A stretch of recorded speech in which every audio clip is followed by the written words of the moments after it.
आज हम एक ऐसे भारतीय सिंगर की जिंदगी की कहानी के बारे में जानेंगे जो झुग्गी झोपड़ियों से निकलकर बॉलीवुड पर राज कर रही है।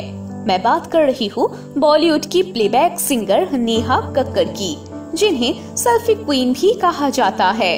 भले ही आप नेहा कक्कड़ को नहीं जानते होंगे, लेकिन उनके कई हिट गाने हैं जिसे आपने कम से कम एक बार तो सुना ही होगा। अब उनके पास कई कार, घर है, लेकिन उनके जीवन का पहला भाग इतना आसान नहीं था, क्योंकि वो अपने परिवार के साथ दिल्ली की एक झुग्गी बस्ती में रहती थी। आज बॉलीवुड में सबसे ज्यादा हिट गाने नेहा कक्कड़ की है, लेकिन एक गरीब फेरी बाले की बेटी होने के नाते इतने मशहूर गायिका बनना उनके लिए आसान नहीं था। अन्य सफल लोगों की तरह नेहा कक्कड़ की जिंदगी का भी एक सिनेमाई इतिहास है। नेहा कक्कड़ का जन्म 6 जून को हुआ था 1986 में। यूँ तो उनकी मौजूदा उम्र 35 साल है। उनकी हाइट महज 4 फीट 8 इंच है।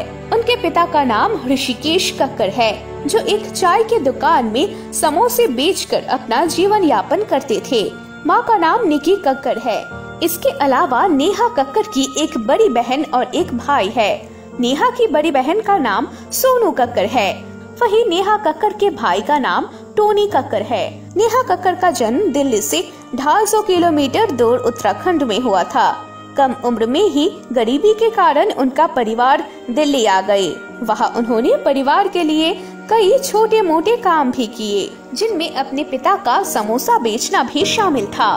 सोनू कक्कड़ विभिन्न पूजाओं में गाना गाती थी। वहीं नेहा कक्कड़ के गाने की शुरुआत भी पूजा में गाने से ही हुई थी। इसके बाद नेहा कक्कड़ ने 2006 में इंडियन आइडल प्रतियोगिता में ऑडिशन दिया और चुनी गई। उस समय नेहा 11वीं कक्षा में पढ़ती थी और इंडियन आइडल के लिए अपनी पढ़ाई पूरी नहीं कर पाई, लेकिन दुर्भाग्य से उस समय वो इंडियन आइडल से 8वें स्थान पर बाहर हो गई थी। वो तब भी नहीं जानती थी कि विधाता ने भविष्य में उनके लिए क्या लिखा है। हालांकि नेहा कक्कड़ पर इंडियन आइडल के जजों की नजर नहीं पड़ी, लेकिन उन्होंने भारत के प्रसिद्ध संगीत निर्देशक मिट रस का ध्यान आकर्षित किया। इसके बाद नेहा ने अपने परिवार के पैसे खर्च किए और मिट रस के साथ Neha the rock star album जारी किया, लेकिन इससे उन्हें कोई फायदा नहीं हुआ, क्योंकि बॉलीवुड के ज्यादातर डायरेक्टर्स ने उनकी आवाज को बचकानी आवाज कहकर खारिज कर दिया था। 2014 में उन्होंने सोनी टीवी के कॉमेडी सर्कस में भाग लिया।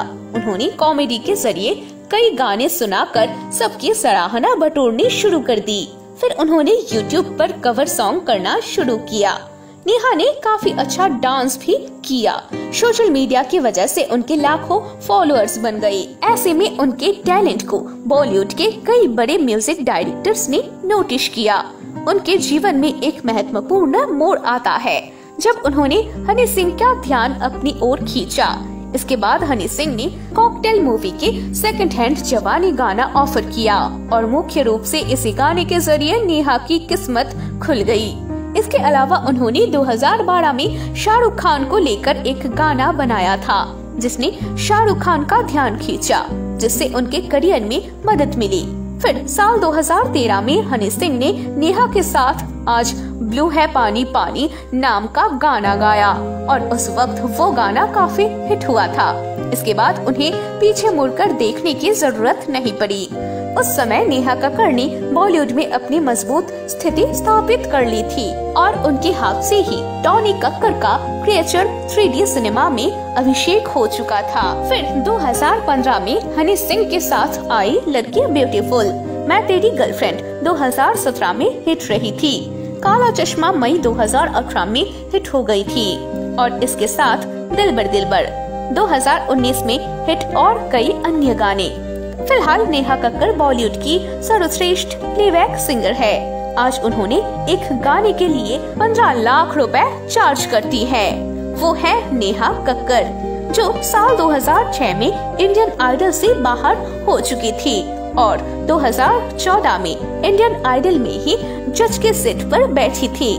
दर्शक कमेंट करके जरूर बताइए कि आपको नेहा कक्कड़ का कौन सा गाना सबसे ज्यादा पसंद है।